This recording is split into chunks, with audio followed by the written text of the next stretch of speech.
Hello everyone, we are trying to continue our learning from the book Cloud-Based Remote Sensing with Google Earth Engine. In this video, we will follow chapter A1.3, Build Environments.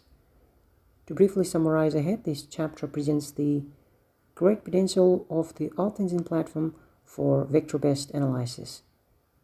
So Earth Engine is not only for raster-based analysis, but we can also perform GIS-like analysis. There are multiple vector datasets in the Earth Engine platform, and there are also multiple other datasets from Earth Engine community datasets. So we will try to quickly go through the codes. Things are somewhat difficult in this chapter, but this chapter is quite adaptable for our own analysis, and this is a motivating chapter for exploring new things in Earth Engine. This chapter presents us the transferable methods which we can apply in our own analysis. So let's quickly go through the codes. So I have already run this section. We can see the three datasets or three feature collections being imported. So this is the Global Roads Inventory Project GRIP dataset. And this is for being done for three different continents: Africa, North America, and Europe. And we can see the size of the datasets by dot size, and this is giving some numbers in the console. And this can be added as the layer, and we can see this map.add layer, inside which we have this feature collection followed by dot style, and this gives some different colors, white, and these are just a way to display the feature collection. And here we are importing the country datasets. So this is the vector dataset already present in the Earth Engine, and here we have this function to calculate the area, and this will add the new property to the feature collection. And from the country dataset, we are selecting this country Algeria. Before that, I forgot to say, so the function has been mapped to each country, so this will add the area to each country as the new property. And then we are filtering the country Algeria. So Algeria is a big country, it has many roads, and this has been chosen by the authors to show this particular country as the best example. And this can be added as a layer, again followed by dot style, and then the fill color is given, color white, and the name of the layer. And here is the function, a very long one. So in short, this function calculates the road density. So road density is just the ratio of the total length of the road within the country to the country's land area. So two different numbers are being divided. So here first the roads present within the country are filtered by this join, there should be some spatial overlap between the features. So anything present within that boundary will be selected. So it's something like dot clip function, but for the vector datasets. And then the length of the roads are summed, and then the road density is calculated as the roads per area. So this is the long function doing the calculation of the road density. But we can surely go through line by line, and this can be quite challenging to explain sometimes because we need to have some ideas of this joins. We need to have this different types of joins, and we also need to have the ideas of converting this list. So many things are going inside this, but in short, this calculates the road density, and this has been applied to the country, so Algeria followed by the dataset. So anything within the Algeria, any road within the Algeria will be selected. Lengths will be summed, meaning giving all the total length of the roads, and then divided by the area of the Algeria. So we get the road density by this way and by this line here, and we can print this, and this has been shown in the console. But sometimes doing this task can be quite lengthy, meaning it might take some longer time. So such tasks can be exported as CSV. So here this can be done by export.table.to-drive. We provide the collection. In the description we provide the name of the CSV to export it, and then we are providing the selectors, so specific columns that will be present in the CSV. And here this is continued by step-by-step process that was done by the function earlier. Just the same thing, but being done in a step-by-step manner. Here we can print the first feature from that group dataset. We set the center, just making that point appear at some point. Then the first feature is being added as the layer. Then here is this add length function.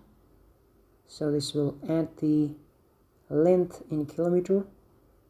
This function is now added or mapped to the dataset, group dataset. So this will add the new property to the feature collection.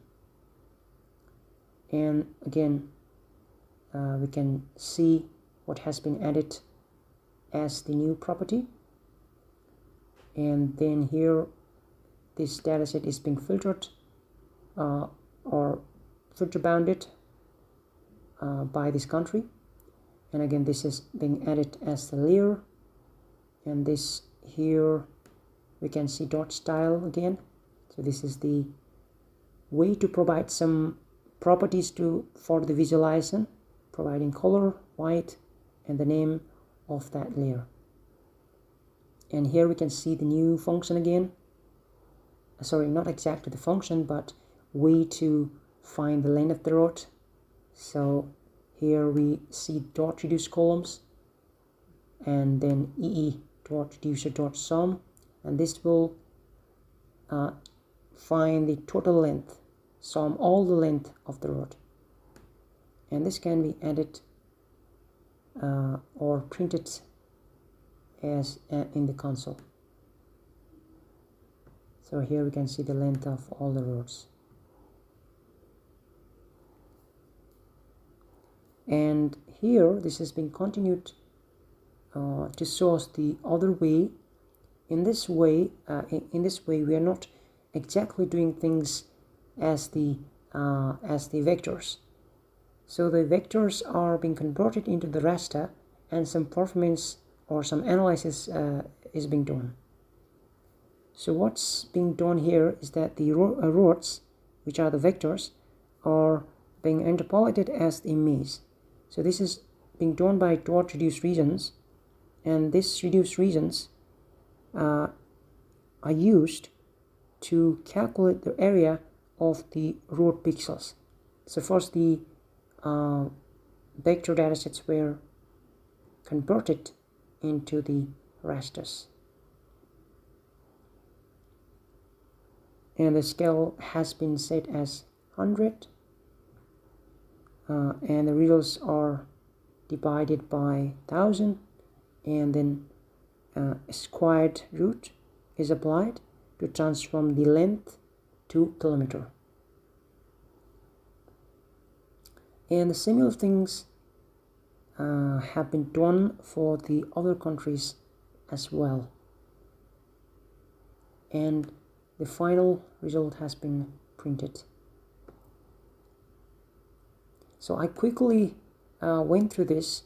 So to generally summarize, what's being done here is that the vector datasets are being converted into the rasters, and the rasters are being used for the area calculation.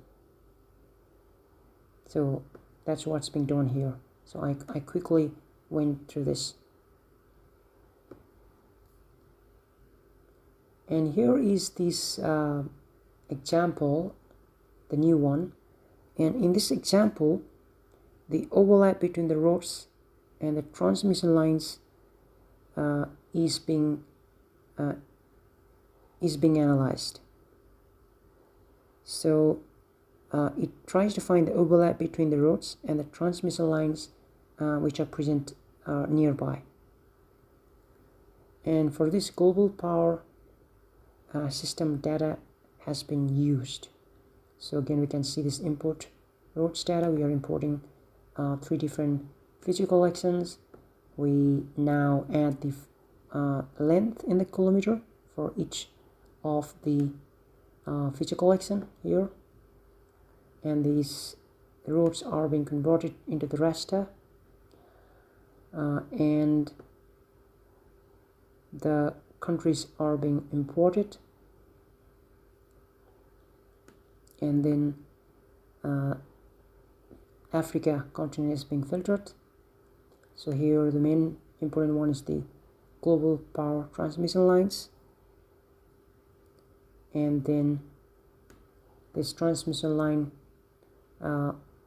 is being filter bounded by this Africa continent, and the length for all the transmission lines are calculated by the same function add length created earlier, and these transmission lines are converted into the raster. And the stack has been made containing both Greek dataset and the transmission line raster, as they have been converted into the raster, and this is being clipped for the Africa continent. And here we see the process of doing the spatial statics. For me, this was very new, although I was already aware of this in QGIS. So here we see the process being done kind of in a very new manner for me. So this process in spatial statics is called the local Gary's C. So the main idea is just to find if there is the spatial autocorrelation, or if there is clustering spatially. So the values resulted by this test as -1 means there is dispersion, and +1 means there is clustering. So the concept might sure be more friendly for the GIS knowledge person, but for learners like us or like me, it is just finding if the things are nearer or not. But we can see and go through line by line. We are creating a list, and the center of kernel is 0. So this is being made into 2D matrix, and this is converted kernel from the weights, and maximum bands is the input. So all the process is being done by line, and this can be quite useful for educating ourselves with this Gary's C. But I just want to skip this for now. Please go through this one more intensively. So there are things to learn here. And the last example from this chapter is about the use of this impervious dataset. So it compares the impervious surfaces and the flooding over time. So the dataset here is the global artificial impervious area. This dataset captures annual change information at 30-meter resolution of impervious surface area from 1985 to 2018. So this impervious area means the built-in areas, so anything that has been built by humans. And here was the impervious layer by 2000, and impervious layer by 2018 has been filtered or made, and this has been added as the layer, and the difference has been calculated, and the global flood dataset has been imported,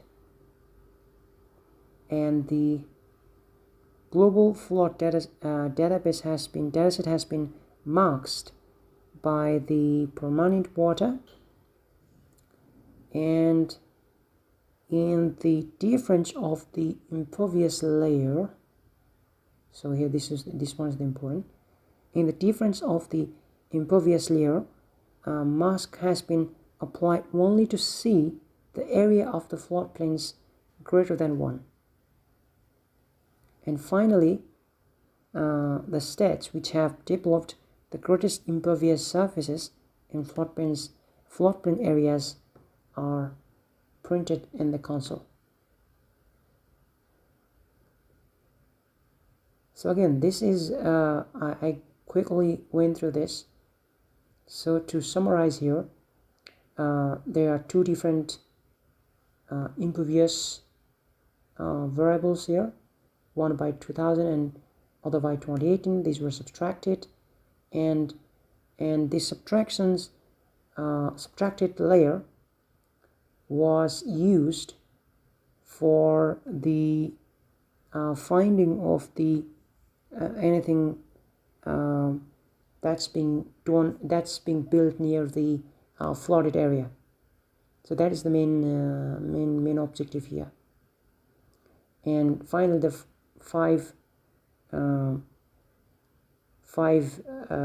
states has been printed in the console.